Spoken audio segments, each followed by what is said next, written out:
Saudara Presiden Joko Widodo meluapkan kejengkelannya pada sejumlah menteri akibat maraknya pembelian barang impor. Jokowi meminta kebiasaan membeli barang impor tidak diteruskan. Sejumlah menteri yang kena teguran Presiden, diantaranya Menteri Kesehatan, Menteri Pertanian, Menteri BUMN hingga Mendikbud Ristek.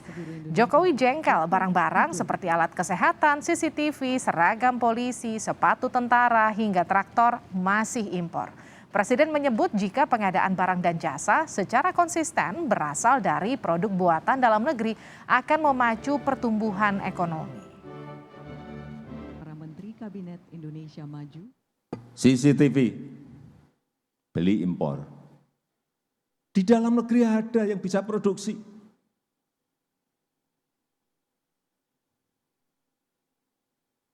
Apa-apaan ini? Dipikir kita bukan negara yang maju, buat CCTV aja beli impor. Seragam dan sepatu, tentara, dan polisi, beli dari luar.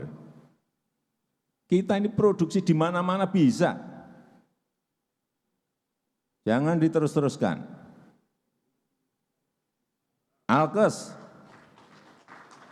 Alkes, Menteri Kesehatan, tempat tidur untuk rumah sakit, produksi. Saya lihat di Jogja ada,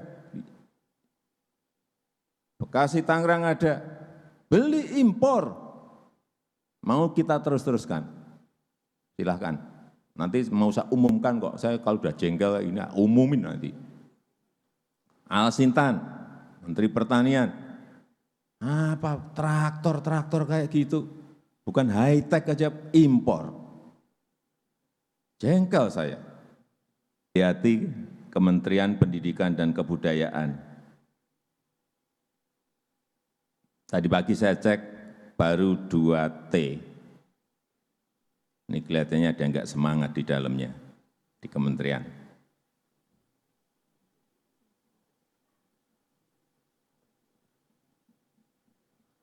Urusan masa beli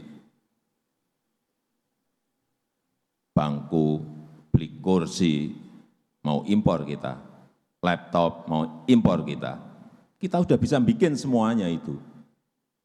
Sudah bisa bikin semuanya.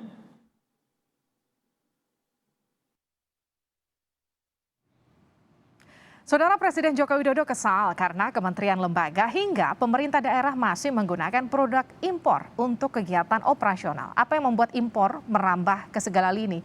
Kita akan sapa Direktur Center of Economic and Law Studies, Selios, Bima Yudhistira. Selamat malam Mas Bima.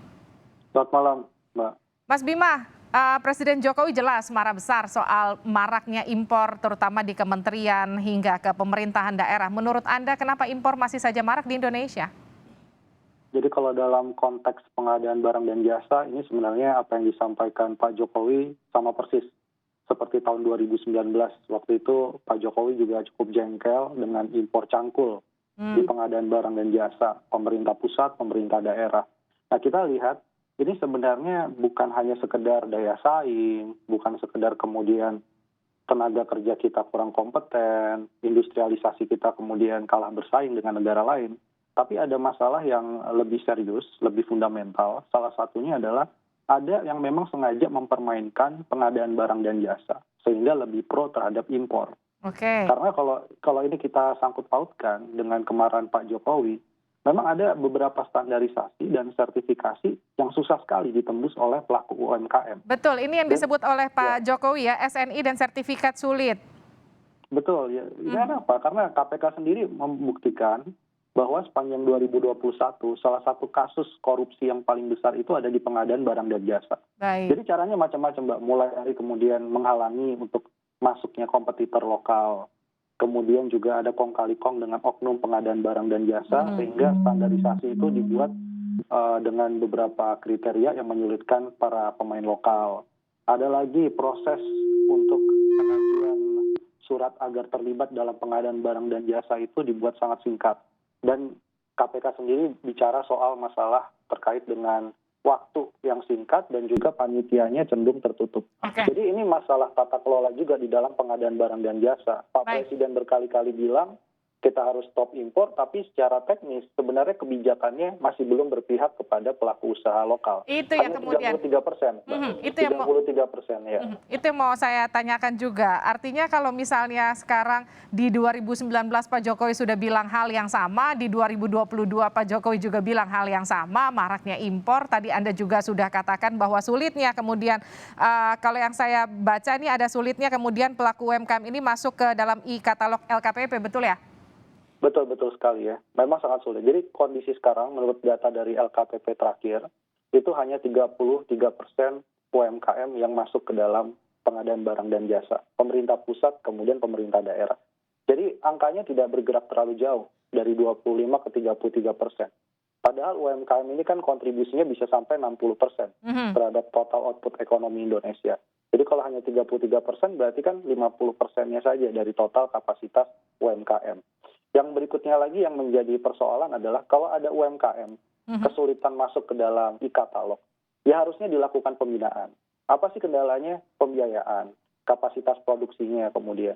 Kan sudah ada banyak sekali program, harusnya itu yang didorong. Dan terlalu banyak kementerian lembaga itu punya pemberdayaan kepada UMKM atau pelaku usaha lokal. Jadi harusnya disatu pintukan saja, tujuannya adalah untuk masuk ke dalam e-katalog, sehingga secara total porsi produk dari lokal dan UMKM itu semakin meningkat. Nah inilah, ini yang terjadi di lapangan, kita melihatnya memang masih belum optimal produk lokal ini, jauh sekali dari negara-negara lainnya. Mas Bima, Pak Jokowi punya target 40% di Mei untuk kemudian mengenjot UMKM ya, masuk lebih banyak lagi. Menurut Anda bisa nggak tuh? Jadi sekarang ini dari e-katalog kita bicara, itu baru terrealisasi 46.900 item. Dari targetnya 70.000 produk. Jauh Jadi, ya? Masih jauh sekali, ya masih jauh sekali. Nah, ini jangan kemudian menyalahkan, UMKM kita nggak punya kapasitas untuk masuk di katalog. Tapi ini problemnya adalah mau mencari tidak UMKM yang siap. Kalau UMKM yang masuk ke dalam e-katalog itu beragam jenisnya, kemudian juga kualitasnya cukup baik, itu juga akan membantu sekali UMKM dan bisa meningkatkan porsi tadi pengadaan produk lokal di dalam pengadaan barang.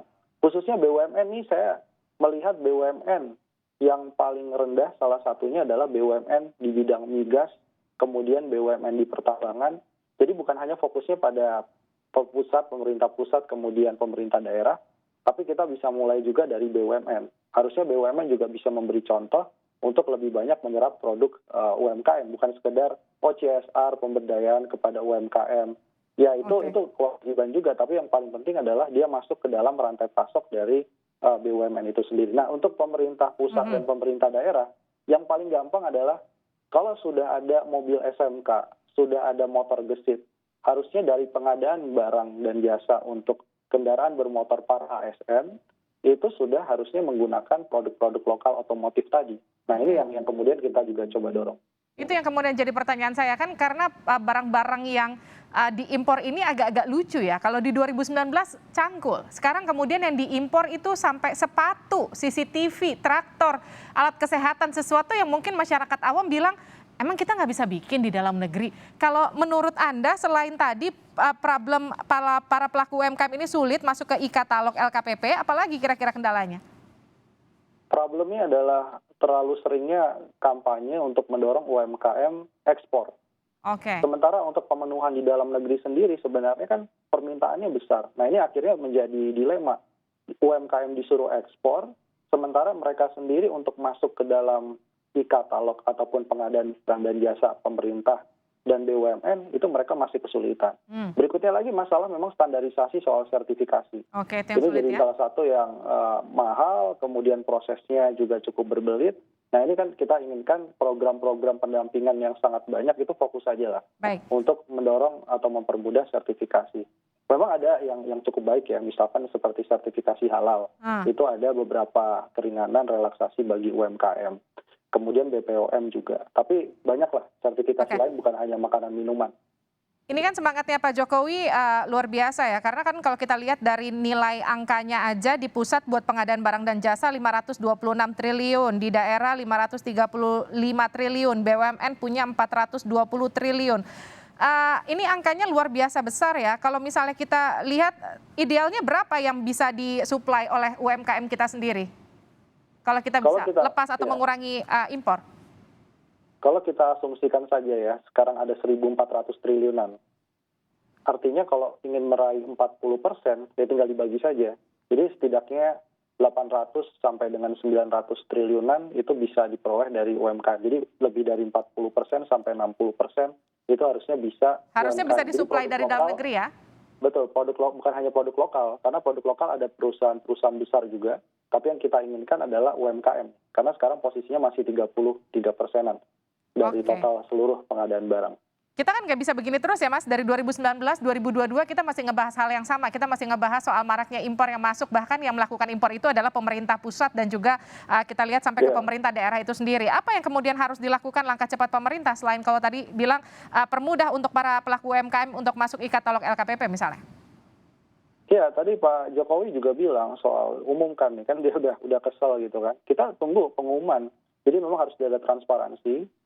Dari 30-an lebih kementerian lembaga diumumkan berapa yang sudah memenuhi syarat pengadaan barang di dalam negerinya, berapa yang belum, yang masih rendah. Nah ini kemudian akhirnya ada tekanan dari publik dan juga ada perbaikan dari sistem pengadaan barang dan jasa, sehingga kalau perlu memang ada kuota. Misalnya kementerian lembaga tertentu yang terkait dengan keperluan ASN atau birokrasi, administrasi, itu bisa misalnya sampai 60% adalah produk lokal. Begitu juga BUMN ya. Jadi BUMN misalnya sulit mendapatkan pendanaan dari pemerintah, sulit mendapatkan PMN kalau dia tidak mencapai TKDN sekian persen. Baik. Jadi itu yang mungkin sekarang langkah konkretnya ya, dibandingkan hanya sekedar marah-marah. Semangatnya sih oke, tapi kita butuh langkah-langkah yang lebih konkret. Semangatnya oke, tapi kita butuh langkah konkret paling enggak dari 2019 ke 2022, jangan sampai nanti beberapa bulan lagi kita juga akan ngebahas hal yang sama lagi soal maraknya impor di dalam negeri. Terima kasih Bima Yudhistira telah bergabung bersama kami di Sapa Indonesia Malam.